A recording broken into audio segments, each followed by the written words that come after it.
আমার একটা হৃৎপিণ্ড, সেটাই আল্লাহ নিয়ে গেছে। পরশুদিন বলছে, বাবা আমার একটা বরকা কিনে দাও। আমার স্যান্ডেলটা দেখেন 3 বছর পুরাতন ছেঁড়া, কিন্তু আমি আমার স্যান্ডেলটা পাল্টাই না, সেলাই করে নেই, কিন্তু আমার বাচ্চাদেরকে আমি কষ্ট পেতে দেই না। শুধু একবার বলছে, বাবা লেচে খাবো। আমার মেয়ের মোবাইলে আমার না হলে 500 ছবি আছে।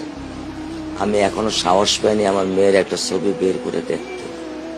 আমার সে সাহস নাই।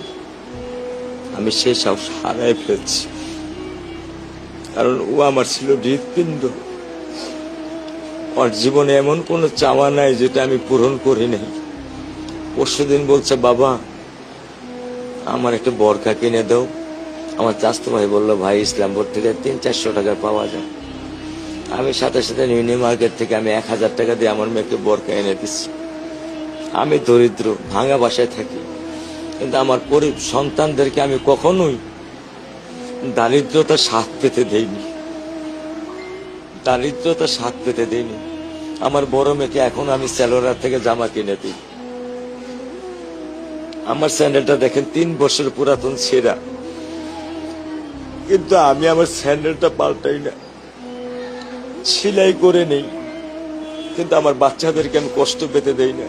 শুধু একবার বলছে, বাবা লেচে খাবো। আমি 1 মিনিটও দেরি করিনি, 1 মিনিটও আমি দেরি করিনি।